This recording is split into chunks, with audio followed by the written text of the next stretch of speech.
Hello दोस्तों, सुगम classes में आपका हार्दिक स्वागत है। स्वागत करने के लिए आपका दोस्त आपका भाई रमेश बरोड़। मैं आशा करता हूं कि आप सभी मस्त और स्वस्थ और अपनी पढ़ाई को निरंतर जारी रख रहे होंगे। पिछली क्लास में हमने अधिकार से संबंधित बात की थी, जिसके अंदर हमने रासो पढ़े थे। रासो जो प्रमुख रासो थे और उनके रचनाकार। आज उसी क्लास को आगे बढ़ाते हैं और आज जो जैन साहित्य यानी रास साहित्य के बारे में पढ़ेंगे कि रास साहित्य क्या है, रास साहित्य जैन कवियों द्वारा लिखा गया क्या साहित्य कौन सा कहलाता है, जैन साहित्य या रास साहित्य कहलाता है।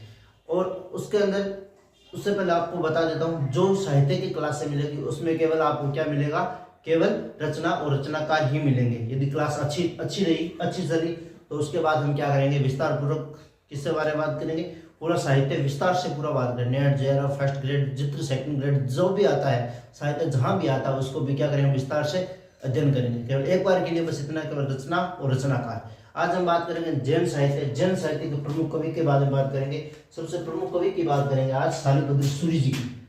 शालिभद्र सूरी। आज किसकी बात करेंगे, शालिभद्र सूरी जी की बात करेंगे, जो रचनाएं लिखते हैं।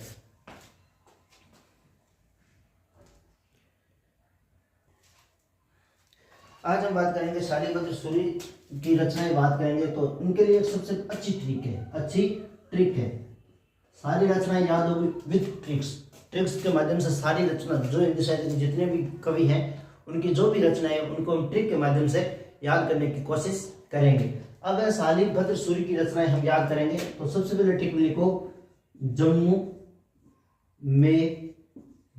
में भरत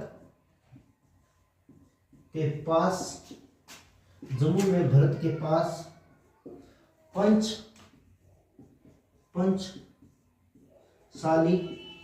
पंचशाली की बुद्धि है। पंचशाली की क्या है, बुद्धि है। आज हम बात करेंगे जम्मू में भरत के पास पंचशाली की बुद्धि है।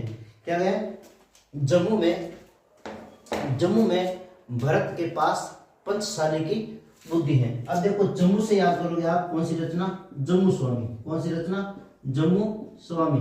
रचना कौन सी है, जम्मू स्वामी। उसके बाद है भरत से याद करोगे भरतेश्वर बाहुबली रास। भरतेश्वर बाहुबली रास। उसके बाद बात करें के पास को छोड़ो, पंच का याद करोगे, पंच पांडव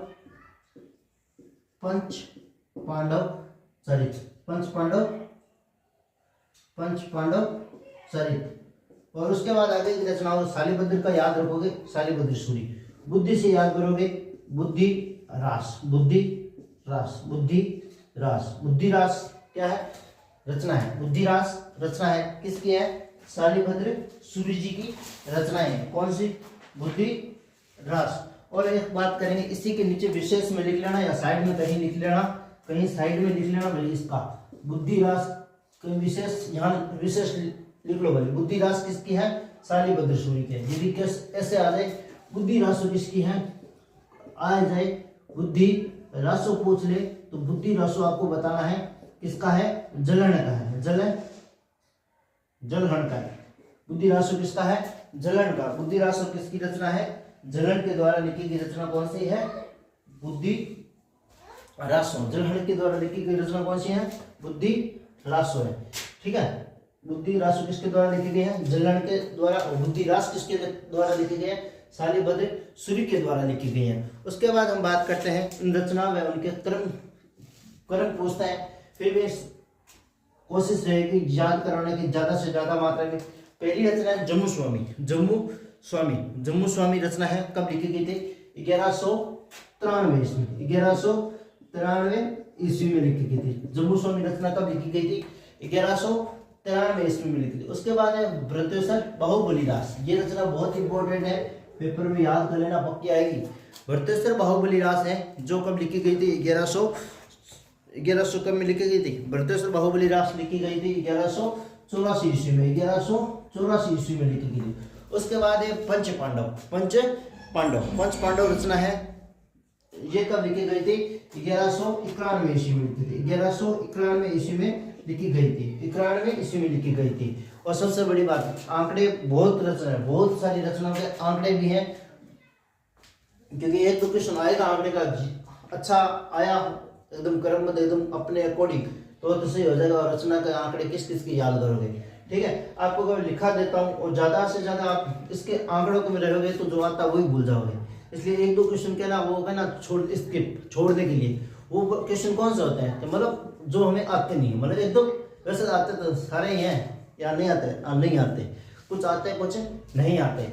मतलब ऐसे क्वेश्चन जिसमें आंकड़े से संबंधित हो हिंदी के अंदर, हिंदी मतलब एसएसटी वाला तो क्या करता है, आंकड़ा एकदम याद कर लेता है, परंतु जो हिंदी वाला होता है वो याद थोड़ी कर पाता है, तो मतलब बहुत कम कर पाता है। तो आंकड़े इतने अनिवार्य नहीं है। एक क्वेश्चन आए या एक भी आएगा शायद तो समझे, एक दो क्वेश्चन आए तो वो आप स्किप कर सकते हैं, और जो अदर डाटा है वो सारा का सारा आपको याद करना होगा। उसके बाद बुद्धि रासो, उसके बाद अगली रचना कौन सी है? बुद्धि रासो। अब इसको याद करेंगे 1193 ईस्वी। और जम्मू स्वामी रचना है, जो जम्मू स्वामी रचना है वो है रचना 1209 की है ना, आ रही है, इसलिए कहता हूँ मुझे खुद को याद नहीं होता।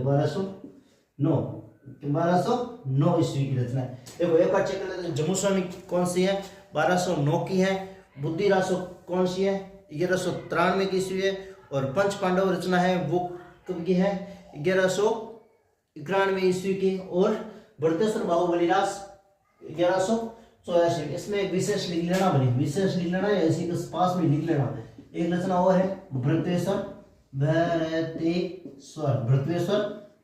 बाहुबली, बाहुबली घोर रास, भरतेश्वर बाहुबली घोर रास। ये रचना किसकी है? आप याद कर लेना, अच्छा है। क्वेश्चन आने वाला क्वेश्चन है वज्रसेन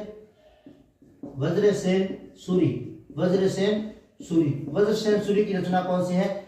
वज्रसेन सूरी की रचना है भरतेश्वर बाहुबली घोर रास। जलन की रचना है बुद्धि रासो किसका है? जलन का है। और अगर बुद्धि रास पूछ ले तो शालिभद्र सूरी का बताना है, ठीक है। आज के लिए इतना ही, मिलते हैं आगे की क्लास में, तब तक के लिए राधे राधे, जय श्री राम, खमा।